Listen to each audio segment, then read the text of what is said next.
Moi, tu sais, je me compare peu aux autres. Tu vois, ça, je pense que c'est un truc. C'est à un moment donné, il faut être focus sur ce que tu sais faire et le faire, quoi. Bonjour et bienvenue dans un nouvel épisode de Quel est ton levier. Aujourd'hui, j'ai le plaisir de vous présenter Stéphane Paillard, donc, qui est le cofondateur de l'entreprise Agili, un product studio.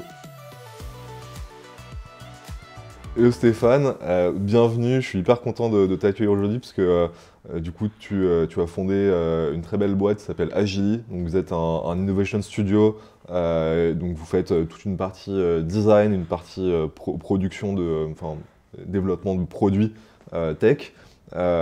Aujourd'hui vous êtes 40 collaborateurs et vous êtes passé très rapidement en moins de 12 mois, de 10 à 40 collaborateurs. Tu as fondé la boîte en 2020. Mais tu as un parcours hyper complet et ça va être hyper intéressant de pouvoir discuter avec toi des stratégies go-to-market d'une boîte de service avec des paniers moyens très élevés pour le coup, des gros projets et surtout une vraie vision pour l'avenir. Donc est-ce que tu peux te présenter et présenter Agili en quelques mots? Ouais, bah pas de souci. Bah écoute, ça me fait plaisir d'être là parce qu'effectivement, on se connaît depuis quelques années. Moi, ouais, déjà, j'ai toujours été entrepreneur depuis 2013. Et en fait, j'ai commencé en fait avec de l'IT for Equity. Tu vois, j'accompagnais des entrepreneurs sur toute la partie produit, mais en fait, je me rémunérais en part dans les boîtes. Et tu étais hyper innovant là-dessus, parce que je me rappelle il y a quelques années. Ouais, tu me parlais de ça, en 2013, c'était les débuts de The Family, c'était un peu les débuts aussi de eFounders, etc. Donc, c'est vrai que c'était un modèle très, très différent, etc. Et une belle boîte que j'ai montée, c'est Angel Square sur ce modèle-là. Donc, c'était assez cool. Et après, j'ai fait d'autres boîtes, Startup Sésame. Après, j'ai fait aussi beaucoup de conseils à des entrepreneurs qui se lançaient. Je suis aussi passé par School Lab, où c'est moi qui ai designé leur programme Startup. Donc, j'ai fait beaucoup d'accompagnement et de coaching aussi. Donc ça, c'était hyper intéressant. Et puis, je suis quand même un business angel aussi assez actif. Ouais. J'ai une cinquantaine de participations aujourd'hui, tu vois, donc c'est assez cool. Et en fait, dans toute ma carrière, tu vois, il y a toujours des gens qui m'ont sollicité sur comment je fais un meilleur produit, comment je recrute des développeurs et plein de trucs. Et puis à un moment donné, je me suis dit, en fait, toutes mes expériences cumulées, en fait, je pense qu'il faut que je monte ce truc un peu différent en vrai. Je vais t'expliquer un peu comment se différencier la concurrence juste après, mais et donc ouais, je me suis lancé en 2020 avec Jean-François et Tal, mes deux associés du coup. Tal, il est DG, il s'occupe plutôt de l'interne, gestion opérationnelle, etc. Jean-François, il est CTO, donc lui, il manage toute l'équipe tech. Et puis moi, je m'occupe plutôt de tout ce qui est externe, donc sales, marketing, RP, etc. Donc voilà, ouais, effectivement, on a eu une grosse croissance depuis l'année dernière, donc ça c'est cool. Ça s'explique aussi sur pas mal de trucs stratégiques un peu qu'on a mis en place. Et donc voilà. Et notre activité en gros, c'est quoi? Effectivement, en gros, au début, on n'était que sur du design dev. Avec le rachat, on a racheté une boîte là cette année, Pathfinder, qui est dans une filiale de The Family, qui fait du corporate innovation, tu vois. Et là, du coup, on a des briques un peu plus larges qui vont du conseil en amont sur qu'est-ce qu'on peut faire comme nouvelle business line pour des grands groupes, jusqu'à la partie conception, développement, mise en production, marketing, sales. Donc on accompagne un peu les clients de façon 360 en fonction de la taille du client et du budget, quoi. Et toi, tu as toujours fait du coup du B2B ou tu as commencé en B2C ou comment t'en es arrivé à faire du conseil en fait? Ouais, en fait j'ai toujours fait du B2B. Après je pense que ça c'est quand tu es entrepreneur, t'as des forces, t'as des faiblesses, faut les connaître au démarrage, quoi. Et je pense que je suis quelqu'un de très mauvais en communication, marketing et tout. Alors maintenant c'est beaucoup mon job parce que la boîte grossit, donc après, je pense aussi avec le recul, tu vois, 10 ans d'XP, à un moment donné, tu sais aussi mieux comment construire ta culture de boîte, comment construire ta stratégie, ta brand, etc. Donc, avec 10 ans de recul, maintenant, ça devient un peu mes points forts aussi. Mais ouais, il y a 10 ans, le seul truc que je savais faire, c'était de la tech, c'est ça que j'aimais, c'était faire du produit. Et le B2B, je pense qu'un de mes vrais points forts, et on va parler dans nos strat sales, parce que on a quand même des très bons taux de closing. Et je pense que c'est ça mon point fort, je suis très bon en négociation, je pense que j'ai beaucoup d'empathie dans la relation, donc ça crée aussi un truc un peu sympa dans nos stratégies. Et donc voilà, donc quand tu sais que tes forces c'est plutôt de la négo, que tu sais pas faire des trucs pas chers, parce que en fait c'est un skill. C'est la qualité. Ouais, en fait on nous demande souvent pourquoi vous faites pas des sites WordPress à 5-10K, parce que c'est pas les mêmes skills en fait. Faut savoir faire du truc très très très processé avec très peu de marge de manœuvre, etc. Nous, on est plutôt sur de la créa, sur des trucs un peu plus complexes, avec un peu plus de stratégie, de réflexion, etc. Donc forcément, tes paniers, ils augmentent très vite. Donc voilà, donc, comme je sais que mes points forts, c'est ça, je suis toujours parti sur des boîtes plutôt B2B, quoi. Et parce que toi, t'es pas tech à la base. Alors si, moi je suis un peu tech, j'ai fait une partie de mes études à Epitech, donc je n'ai pas fait tout le cursus, mais j'ai fait quelques années. Et après je suis parti en école de commerce. Ok, donc tu as le double cursus tech. Ouais, j'ai un peu un double cursus, donc aujourd'hui je suis capable à la fois de discuter avec des développeurs, des designers, mais aussi de faire du business, tu vois. Et ça aussi c'est un facteur différenciant quand on fait des ventes chez Agili. C'est que j'ai pas besoin d'avoir tout le monde derrière moi dans les meetings sales. C'est que je suis capable de parler de DevOps, d'infra. Je suis capable de parler de. Quand même en tech, ouais, en tech, ouais. Quand j'ai des interlocuteurs DSI en face, j'ai aucun problème à parler tech avec eux. Donc ça, je pense que c'est aussi une force aujourd'hui chez Agili. Ouais. Et tu avais rencontré tes cofondateurs chez Schoolab ou avant Alors, ouais, Tal, en fait, je l'ai recruté quand je faisais la mission de conseil pour Schoolab. Il a fait son stage, après il est resté dans la boîte et tout. Et quand j'ai lancé Agili, je lui ai dit, écoute, vas-y, viens, j'ai envie de t'avoir dans l'aventure. Et Jean-François, non, c'est lui, en fait, il avait une agence avant qu'il a revendue. Et en gros, il commence à avoir beaucoup de sollicitations, parce que quand tu revends ta boîte, tu as plein d'entrepreneurs qui ont envie de bosser avec toi ou qui ont besoin de financement et tout. Et il m'a contacté sur LinkedIn parce qu'il a vu justement que j'avais fait de l'IT for Equity depuis très très longtemps. Ouais. Et il me disait, bah écoute, moi c'est peut-être un sujet qui m'intéresse, je sais pas trop comment structurer le truc et tout. Puis je lui ai expliqué un peu ce que moi je voulais faire, ma vision et tout. Et puis du coup, il s'est dit, non, bah en fait, vas-y, je rejoins l'aventure, quoi. J'ai une question que je voulais te poser avant de creuser dans Agili, mais sur justement cette capacité à faire du equity for IT for Equity. Ouais. IT for Equity. Est-ce qu'avec le recul et toutes tes participations, tu as commencé à en monétiser certaines et quelle est ta vision un peu de la rentabilité de ce type de modèle du coup? Ouais, alors aujourd'hui sur le modèle, je suis break-even. Donc j'ai déjà récupéré l'argent en gros que ça m'a coûté. Donc je suis pas encore en retraite, mais en tout cas, à partir du moment où tu commences à être break-even, ça commence à être intéressant comme modèle. Après, avec beaucoup de recul, je pense qu'il faut être un peu smart sur les boîtes où tu mises en fait. Je pense que si tu veux miser, il faut que tu mises plutôt sur des boîtes qui vont viser des seuils de renta à moyen terme plus qu'une boîte qui veut vraiment scale up. Pourquoi? Parce qu'en fait, toi, à un moment donné, tu as besoin de dérisquer en fait, tout ce que tu mets. Et en fait, tu as besoin de faire un truc un peu evergreen. Tu vois, dès que tu peux récupérer ton cash, tu peux en refaire une. Donc ouais, c'est un modèle qui n'est pas simple. Faut le bosser.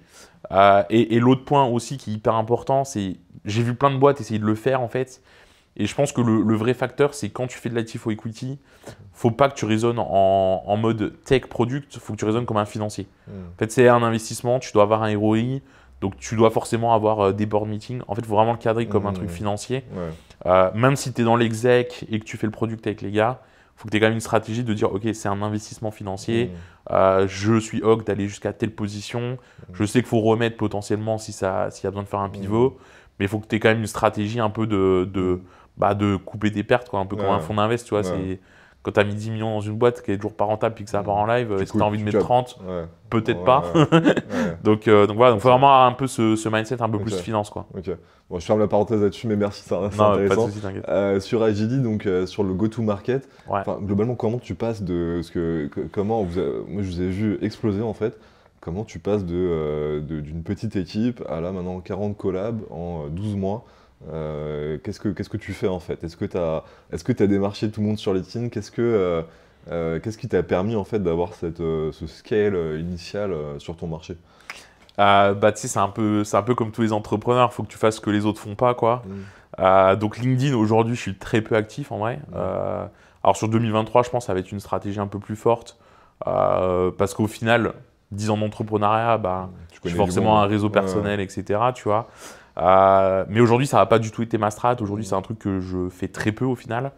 Par contre, on a beaucoup misé sur du SEO, mais de façon pas du tout classique. À chaque fois, tout le monde nous disait « Ouais, il faut que vous preniez des keywords où il y a beaucoup de volume, etc. » Nous, on a pris que des niches, que des technos très ciblés, vraiment que des trucs qu'on avait envie de target, où on s'est dit « Le mec qui tape ce mot-clé-là, le mec, c'est exactement de quoi il a besoin, exactement de quoi on va lui parler. » Et donc ça a été vraiment nos 6-8 premiers mois 2021, tu vois. On a charbonné là-dessus pour faire un site qui performait. Et aujourd'hui, c'est beaucoup de leads en SEO et des très gros paniers. Donc ça, c'est plutôt cool. Pourquoi ça marche bien? C'est en fait, on est sur des keywords très spécifiques. Le mec a une intention d'achat. Nous, on a un avantage, c'est que dans le design et la tech, quand tu fais de la presta, tu as un besoin d'urgence. En fait, les gens te contactent, en fait, c'était pour demain essentiellement. Et donc, tu as aussi ça qui est intéressant, c'est que quand le mec vient sur ton site en SEO, déjà, tu l'as hyper bien target parce que le mot-clé il est très spécifique. En plus, tu as un besoin un peu d'urgence il faut qu'on démarre un projet là, maintenant. Et on a besoin d'un devis rapidement aussi pour nos DG, etc. Est-ce que tu es un peu anxiogène de la tech, tiens, je sais pas, tu peux rentrer je sais pas par quelle source les gens rentrent en termes de use case, mais ouais, souvent t'es peut-être un peu trop tard il faut que tu avances vite, le projet, faut qu'il décolle vite, ou alors tu peux même avoir peut-être des sujets techniques à résoudre, et là c'est un sujet qui devient genre faut que j'aille maintenant, quoi, parce que... Ouais, en fait, nos clients, c'est soit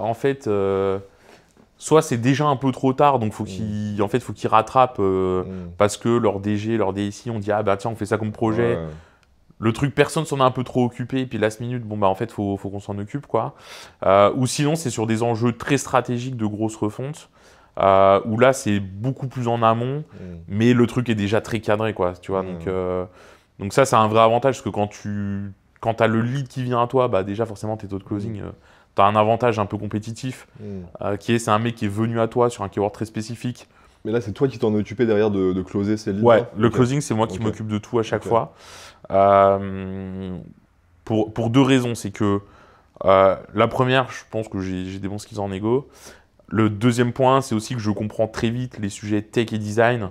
Donc je sais très vite qualifier aussi, est-ce que le mec va vraiment avoir du budget, quels vont être les pain points sur un projet, etc. Donc moi, après, quand je rebook pour faire des devis en interne, j'ai déjà posé les bonnes questions, etc. Donc on est capable aussi de sortir des devis très vite et des propositions. Ça, c'est un second facteur. En fait, moi j'ai remarqué un truc, c'est que dans nos métiers, la réactivité sur la proposition commerciale joue beaucoup sur la décision. Pour deux raisons. En fait, il faut que tu rebookes très très vite avec ton client.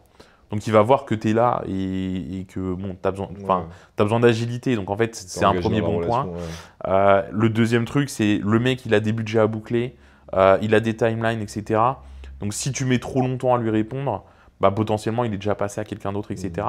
Et souvent, on a gagné avec comme argument où les gens nous disaient j'ai contacté X agence, il y en a qui ont mis 3 mois.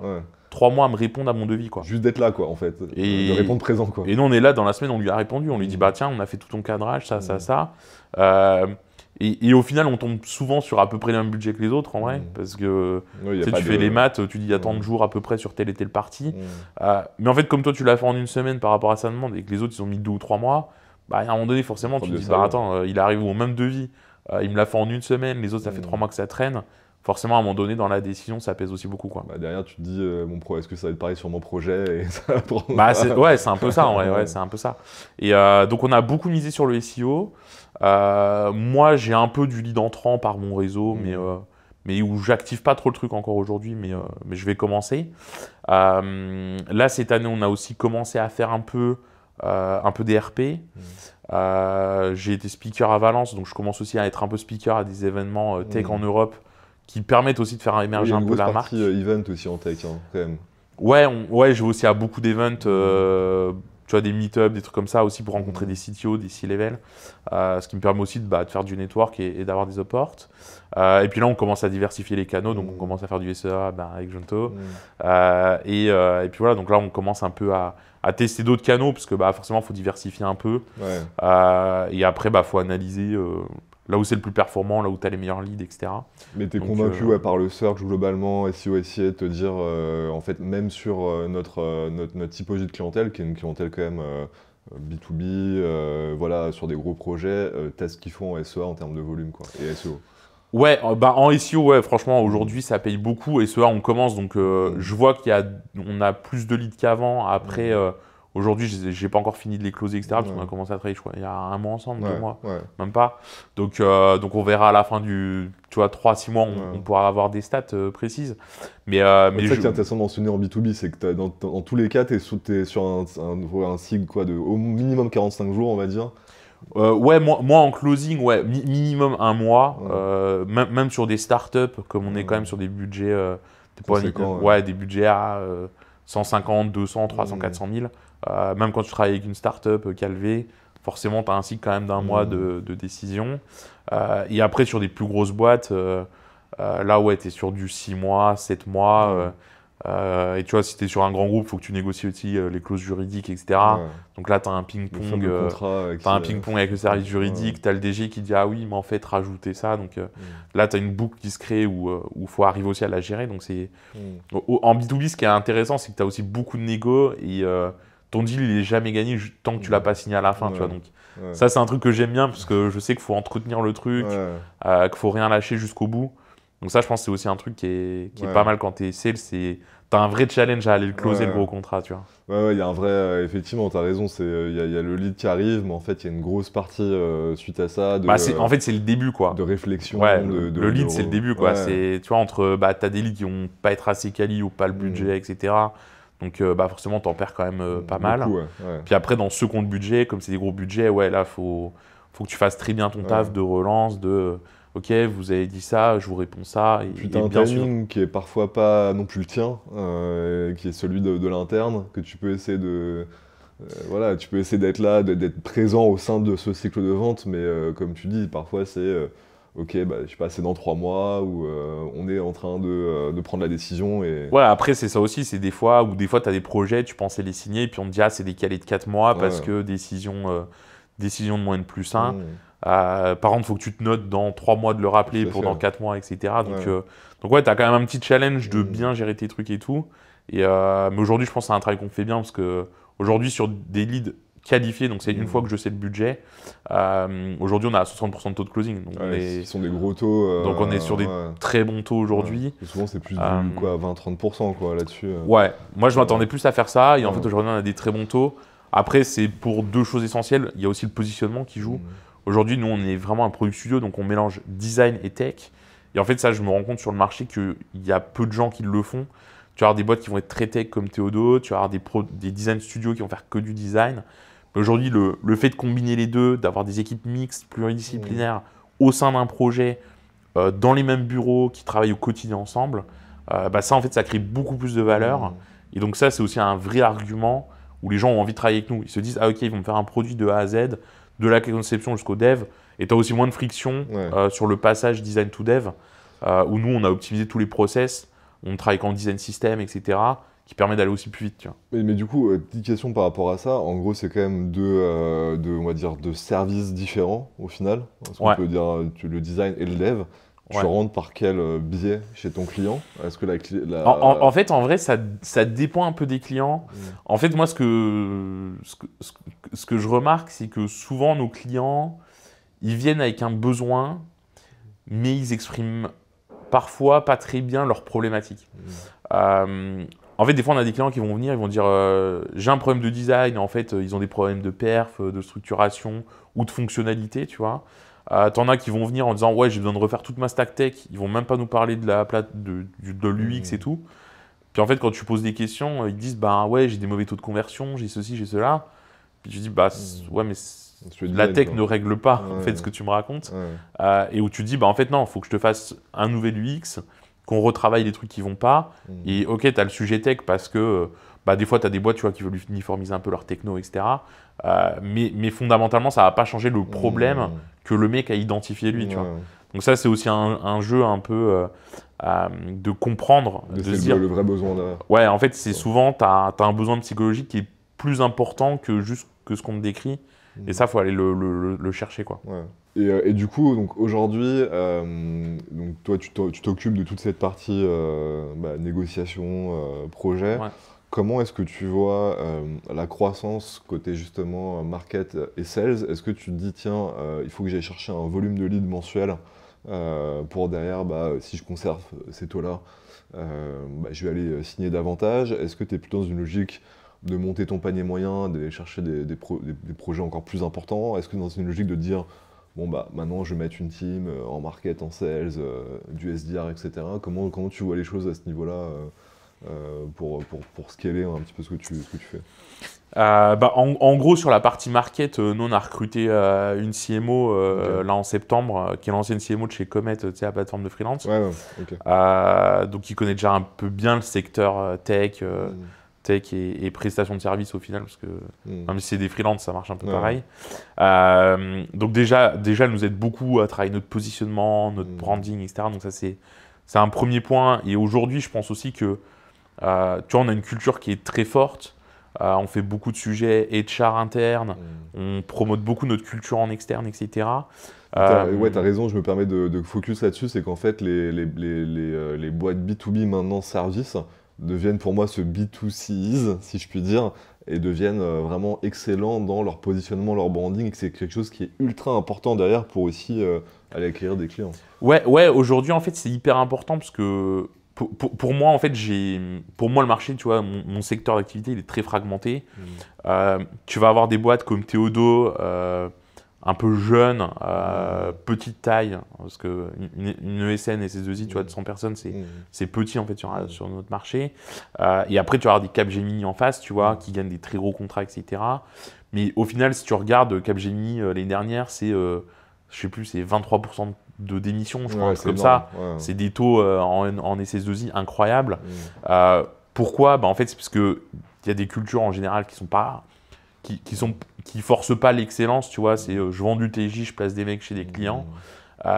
Aujourd'hui, je pense que plus les Dirino se développent, plus le marché mature, moins tu as juste besoin d'un TJ, quoi.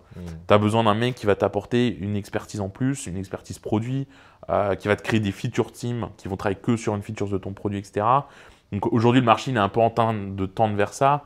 C'est-à-dire que même les grands groupes aujourd'hui vont chercher à travaille comme une startup en gros, en mode feature team, en mode produit. Et donc aujourd'hui, nous, c'est ça qu'on vise. Mais effectivement, ça passe aussi par, il faut qu'on ait une bonne culture RH, il faut qu'on ait des très bons devs, il faut qu'on ait une bonne qualité de code, une bonne qualité de delivery, etc. Donc ouais, effectivement, tu as un côté un peu B2Cisation qui est, en fait, aujourd'hui, je pense aussi même que les boîtes regardent avec qui elles vont travailler. Et nous, on a déjà mis beaucoup de choses en place en termes de RSE. Tu vois, on a une crèche d'entreprise, on a des horaires flexibles pour les parents, etc. On est une boîte de 40, tout le monde nous dit « ouais, c'est incroyable ». Non, en fait, j'ai passé des partenariats. Oui, ça me coûte un peu d'argent, mais à un moment donné, il faut aussi que toi, en tant que fondateur, tu dises « ok, ma culture de boîte, c'est ça, je tiens à mes people, donc je le fais ». Mais tes clients aussi s'en rendent compte au bout d'un moment. Il y a des gens qui, des fois, qui me contactent, qui me disent, au début, c'est même pas pour travailler avec nous, qui me disent, ouais, j'ai vu ce que vous faites, incroyable, votre culture, c'est stylé. Et en fait, petit à petit, tu discutes. Ouais, ça transpire quelque chose, en fait. Et en fait, je pense aussi que, tu vois, en tant que CEO, c'est aussi mon rôle d'incarner ces trucs-là, ces valeurs. Et il faut les communiquer. Et ça, en fait, ça génère aussi du business indirectement. Et ça, je pense que c'est aussi des trucs un peu sous-estimés. Parce qu'en fait, une bonne culture que tu promotes, en fait, ça donne envie aux gens de travailler avec toi et tout, tu vois. Totalement, donc voilà, quoi. Ouais. Donc tu mises sur cette culture, mais, et pardon, je t'ai coupé tout à l'heure, mais en gros, CMO qui travaille aussi sur ces sujets-là. Ouais, donc elle travaille, là on va sortir un HR book, on répertorie un peu toutes nos best practices, tu vois, pour que les gens puissent lire ce qu'on a fait. Après, tout n'est pas parfait, tout n'est pas adaptable dans toutes les boîtes, mais un minima, c'est aussi de dire, voilà nous, comme on a fait, ça marche plutôt bien, voilà nos stats, et puis que les gens puissent s'en inspirer, ou même nous dire ça vous pourriez faire mieux en faisant ça, mais en tout cas on a aussi une culture forte de sharing aussi, en vrai, moi tu vois, j'accompagne beaucoup d'entrepreneurs, donc forcément la culture du give back je l'ai depuis toujours, et donc voilà. Donc ça, sur la partie marketing, donc il y a Sarah qui est arrivée, on a un mec en content du coup qui regarde tous les keywords sur lesquels se positionner, prépare les landing pages, on prépare les articles de blog, etc. On travaille aussi un peu avec des freelances, parfois sur du contenu externe, etc. C'est intéressant parce que vous avez staffé très tôt quand même, pour moi, sur un sujet SEO, étant une boîte tech. Parce qu'il y a beaucoup de boîtes tech ou studios qui sont absolument rincés sur leur marketing, ouais, si je peux dire. On a staffé très tôt sur le SEO. Après, moi, j'avais déjà de bonnes bases. Donc, je pense aussi, c'est à un moment donné, c'est pareil dans les sales, tu vois. Moi, par exemple, je suis très mauvais en cold call. Par contre, je sais que je vais être très bon sur du SEO. Bah, à un moment donné, tu fais tes stratégies aussi en fonction de tes forces et tes faiblesses, tu vois, c'est toujours le même truc. Donc ouais, on est parti très très tôt sur du SEO. Pareil, je pense que dans la croissance de notre boîte, on a recruté très tôt une CMO. Parce qu'on a recruté, tu vois, on passait le cap des 30 et on a recruté 10 personnes en septembre, tu vois. Et elle est arrivée dans ce batch-là. Donc on l'a recruté très très tôt. C'est un gros investissement, mais le truc, c'est qu'on a une vision qu'on a envie d'exécuter très vite. Moi, ça fait 10 ans que je suis entrepreneur. Aujourd'hui, je suis un peu dans le mindset, j'ai plus le temps, quoi. Et donc, je me suis dit, en fait, si on veut aller loin et vite, en fait, on n'a pas le choix. C'est à un moment donné, il faut que tu investisses. Donc, toute ta marge, tu la prends, bah, tu y vas, quoi. Mais c'est intéressant ce que tu dis, parce qu'en fait, c'est souvent la question que se posent des boîtes de services. EBITDA, VS, j'investis pour croître. Ouais. Mais souvent, ce qu'elles ne font pas bien, à mon sens, c'est investir sur des top talents qui vont venir apporter une structuration de plus grosses structures, enfin, de plus grosses sociétés. Et là, c'est un peu ce que tu décris, c'est qu'en fait, CMO, potentiellement des postes où, voilà, sur des directions RH, de culture, etc., à 30 collabs, où tu te dis, bon, bah, c'est peut-être un peu prématuré, mais au final, toi, tu prépares la step. Moi, je prépare la step, on est déjà à 100. En fait. Exactement. C'est ça. Et en fait, je la prépare aujourd'hui. C'est aujourd'hui qu'elle se travaille. Ouais, parce que ça prend 12 mois derrière ou 24 mois. Ouais, ça prend 12 mois. Là, aujourd'hui, nous, comme tu sais, on va préparer une levée de fonds parce qu'on veut aussi. On a fait une première acquisition avec Pathfinder qui augmente notre offre de service. Mais on a aussi des objectifs de racheter une agence d'ici max 2 ans. Donc, on va lever un peu de fonds aussi pour se renforcer. Après, je pense aussi, c'est quoi le mindset du mec qui gère la boîte. Tu pars une boîte de service, 20% de croissance annuelle, tu manages ton EBITDA, très bien. Si c'est ce que tu as envie, aucun souci. Nous, aujourd'hui, notre mindset, c'est de multiplier par 3 le CA, d'atteindre 50 millions d'ici max 5 ans, etc. Donc, il y a un moment donné, il faut aussi que tu choisisses, toi, c'est quoi ta vision en tant qu'entrepreneur. C'est est-ce que tu veux viser ton EBITDA tout de suite? Ou est-ce que tu as un mindset plus agressif, tu vois? Mais c'est parfois le plus difficile à savoir, c'est ce que tu veux en fait. Est-ce que c'est toi ton expérience qui maintenant te dit, bon bah c'est bon, j'ai plus le temps, mais qu'il y a 5 ans, t'aurais peut-être pas été... il y a 5 ans, je l'aurais pas fait. Ouais. Je l'aurais pas fait. Je pense, tu vois, là j'ai passé la trentaine, ça fait 10 ans que je suis entrepreneur. Je me dis, bon, en fait, à un moment donné... Tu vois, après, tu te compares aussi aux autres, tu vois, tu te dis, bah, en fait, quand je vois des mecs de 20 ans qui font ça, je me dis, en fait, avec 30 ans, le recul que j'ai, les investissements que j'ai faits, les compétences que j'ai, en fait, je peux y aller. Il n'y a pas de sujet. Tu vois, un mec de 22 ans faire plus vite que toi, tu dis, en fait, je peux, je suis légitime. Je suis légitime à y aller. Mais c'est un peu le syndrome de l'imposteur, tout le monde en parle, mais quand tu es entrepreneur, tu l'as tout le temps, ce truc-là, je pense. Tu auras toujours des trucs où tu vas te dire, ah non, je suis pas légitime. Mais ta vision de ce que tu t'es entouré, là, tu rachètes des boîtes, etc., tu lèves des fonds, donc en fait, forcément, à un moment donné... Moi en gros, ma vision, c'est simple, c'est de faire une boîte de service qui scale aussi vite qu'une startup. Alors, tout le monde va tout le temps avoir le débat que c'est pas possible. Aujourd'hui, tu prends certaines startups, quand tu vois le CA qu'elles font, vs le nombre de people qu'ils ont, je me dis, en fait, je peux faire plus de CA qu'eux avec le même nombre de people.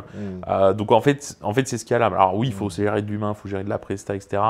Mais tu peux aussi créer des softwares en interne, automatiser tous tes process. Il y a plein de méthodes que tu peux faire. Donc, ça se fait aussi, quoi. Donc voilà, ouais, je pense que je suis persuadé que ça se fait. Andrea de Eskimos, tu vois, il scale une boîte de service. Je pense qu'il peut continuer de scale, ça va pas poser de problème. Donc à un moment donné, c'est aussi ça, il faut savoir où tu vas, quoi. Et ta vision de justement de la dilution VS, de la conservation de tes parts ou de tu vois ou comment parce que du coup plus tu scales aussi, est-ce que je préfère 20% d'une boîte qui vaut 100 ou 30% d'une boîte qui vaut 10 t'as déjà eu cette vision-là, parce que t'es investisseur et t'as voulu des boîtes scalées, donc ça te pose pas de problème aussi de te dire, en fait, forcément, il faut que je lève les fonds, forcément. En fait, je pense aussi, c'est que, tu vois, ça fait 10 ans que je suis entrepreneur, j'ai investi dans beaucoup de boîtes, et en fait, aujourd'hui, mon combat, c'est pas mon cash out. Enfin, mon combat, c'est mon cash out, mais le montant m'importe peu. Pourquoi? Parce que en vrai, quand tu as une vision cash out, tu vas dire ok, je cash out entre 5 et 50 millions. en vrai, ta vie va bien se passer. Tu vois, genre, donc en fait, ton combat, il est plus là. C'est aujourd'hui, moi, ce que je veux, c'est construire une très belle boîte en Europe, embaucher des gens, faire une bête de culture, que les gens se sentent bien. Si je cash out 5, 10, 15, 20 millions, ça, c'est un peu... La cerise sur le gâteau. C'est la cerise sur le gâteau. Enfin, oui, c'est important, parce que quand tu es entrepreneur, c'est un peu ce qui va payer ta retraite, mais pour moi, c'est la conséquence d'avoir monté une belle boîte. Le montant va varier d'un chiffre où tu es bien à un chiffre où tu es vraiment très, très, très, très bien. Il y a un moment donné, c'est... Et puis financièrement, il y a toujours des structures possibles, il y a toujours, tu peux toujours... Ouais, après, tu peux optimiser, etc. Mais le sujet de l'opti, c'est encore un autre débat. C'est est-ce qu'il faut opti, pas opti. Ouais, c'est-à-dire que si tu as envie après de te relever, tu peux. Si tu as envie de remonter chez toi, tu peux. Mais bien sûr, demain, ta boîte, elle crache de l'argent, tu as beaucoup d'EBITDA, tu peux toujours aller voir ton banquier, restructurer ton capital, racheter tes parts avec ta holding, etc. Tu trouveras toujours un moyen d'y arriver. Mais aujourd'hui, pour moi, mon combat, c'est plus monter une belle boîte en Europe sur une approche très différente de ce qui se fait, accompagner des grands groupes, à créer des spin-offs via Pathfinder, où vraiment on va leur monter des business lines en mode startup qui génèrent des nouveaux revenus. Nous, aujourd'hui, c'est plus ça notre combat. Tu vois. Et toi qui as vu pas mal de produits se développer, tech, des boîtes aussi de services, là aujourd'hui, vous êtes hyper innovant en termes de positionnement. Vous allez forcément, vous avez déjà des concurrents qui vont suivre dans votre chemin. Comment toi tu innoves au quotidien pour aussi t'assurer de garder une offre tu vois, hyper bien positionnée en fait. Est-ce que tu te dis bon bah là, je sais pas, l'année prochaine ou il faut que je sorte tel service ou il faut que je me positionne un peu différemment? Comment tu vois l'évolution de ta clientèle et de ton positionnement par rapport à cette Moi, tu sais, je me compare peu aux autres. Tu vois, ça, je pense que c'est un truc. C'est à un moment donné, il faut être focus sur ce que tu sais faire et le faire, quoi. Alors, bien sûr, tu vois, des fois, je discute avec Benoît Vasseur de The Tribe, avec qui on a des échanges super sympas, tu vois. Pourtant, on est un peu concurrents et tout, tu vois. Et ils ont le même positionnement que nous, tu vois. Mais se comparer, en fait, je pense pas que ça te serve à grand-chose. S'il sort une offre, est-ce qu'il faut que je la sorte? En vrai, pas forcément. Ça dépend de mes clients, ça dépend de mon momentum aussi, tu vois. Est-ce que c'est la bonne offre? Est-ce que je vais arriver à la vendre rapidement?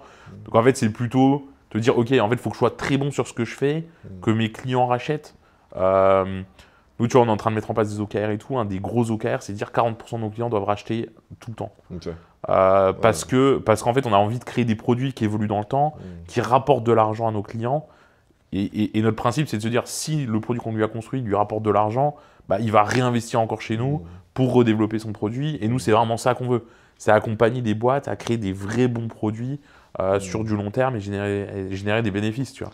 C'est intéressant parce qu'on parlait e-commerce avant et un peu aussi d'évolution du e-commerce. On se disait ça passe pas que par la vente, mais aussi tout l'accompagnement, le SAV, le fait que quelqu'un, en fait, de suivre la personne dans son expérience d'achat, en fait, mais pour qu'il rachète, pour qu'il fasse des feedbacks, etc. J'ai l'impression que c'est aussi vraiment la tendance globale de fond de marché, c'est de pas s'arrêter à une vente, quoi.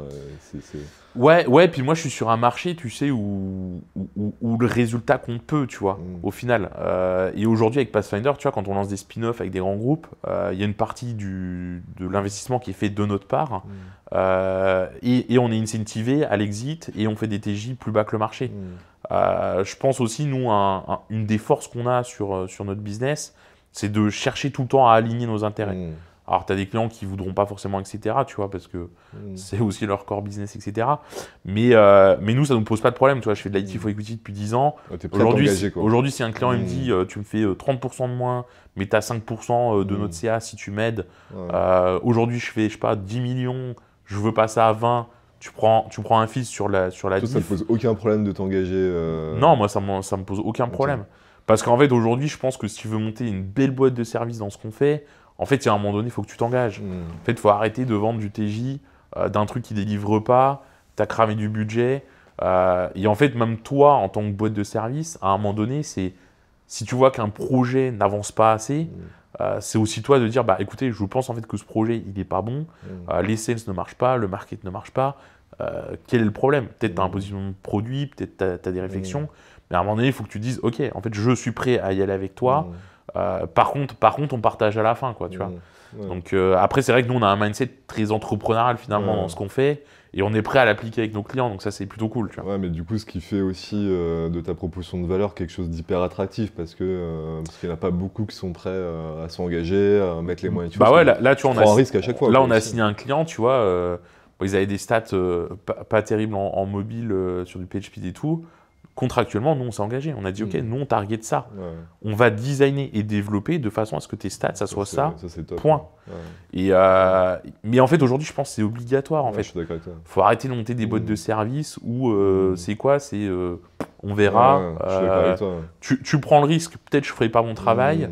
T'as un engagement de moyens, pas de résultats. En fait, il y a un moment donné, ça marche pas. Tu vois, faut y aller. Par contre, effectivement, faut aussi éduquer les clients en disant. Par contre, le gâteau à la fin, c'est pas le tien, c'est le nôtre, tu vois. Et je pense que c'est aussi ça, c'est une éducation du marché. Parce que, en fait, le problème aujourd'hui, je pense, des boîtes de service, c'est même si tu fais très bien ton travail, tu n'auras pas l'upsell, tu vois, tu n'auras pas plus d'argent. Moi, j'essaye un peu de casser cette dynamique-là en disant, OK, moi, ce que je veux, c'est une part du gâteau à la fin. Par contre, je suis prêt à faire des concessions, je suis prêt à faire autrement. Je fais des concessions au début, je prends le risque aussi avec toi, mais forcément, je le fais pour un résultat. Bah ouais, c'est forcément, tu vois. Ça, tout le monde est aligné. Mais ça aligne, et toi, tu vois, si tu sais que tu as un cash-out, des fois, nous, on a des cash-out assurés avec certains grands groupes, tu vois. Quand tu sais que tu as le cash-out, en vrai, ça motive tes équipes à aller le chercher, tu vois. Tu dis, bon, les gars, la presta est payée pas très cher, on marche pas dessus. Par contre, on a un cash-out potentiel de temps. Bah là, tes équipes, elles font OK, on va aller le chercher. Pas le choix. Tu alignes tes équipes en disant ça, on se le partage. Donc, allez-y bien, quoi. Et ça, je pense aujourd'hui, c'est là-dessus qu'il faut aller, quoi. Tu vois, c'est un modèle un peu à réinventer, etc. Et je pense que de faire ça, ça va aussi changer un peu la donne du financement des boîtes de services. C'est que si tu commences à avoir des modèles à la perf, bah, en fait, tu seras aussi efficace qu'une startup.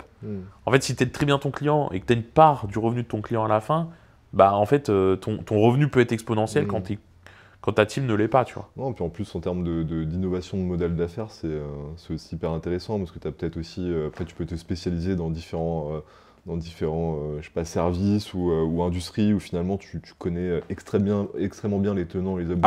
Ah bah petit à petit, forcément. Ouais. Et du coup, tu monétises encore mieux potentiellement ton savoir parce que tu as toujours le côté aussi frustrant d'une boîte de service qui repart à zéro un petit peu à chaque fois et on tire pas l'entièreté. Ouais, alors que nous, on bénéfice, cherche vraiment à accompagner sur le long terme. C'est ça aussi le truc, tu vois. C'est que moi, j'ai pas envie de faire un projet one-shot où tu vois pas la finalité, où tu vois pas les clients, les utilisateurs satisfaits. Moi, c'est un truc, on n'a pas envie de faire ça chez Agili, tu vois. On a vraiment envie d'aller sur le long terme, quoi. Bah, écoute, hyper intéressant. Merci Stéphane. Bah écoute, merci à toi de m'avoir invité. Je conseille à tout le monde d'aller voir ce que vous faites, bosser avec vous s'ils ont des projets adaptés. Parce que vous faites du bon boulot et je sais que vous avez une super équipe. Donc voilà, et puis je te dis à très bientôt. À très bientôt, Étienne. J'espère que cet épisode vous a plu. N'hésitez pas à commenter, à suivre, à partager, à nous faire vos retours. Et on se retrouve sur le prochain épisode.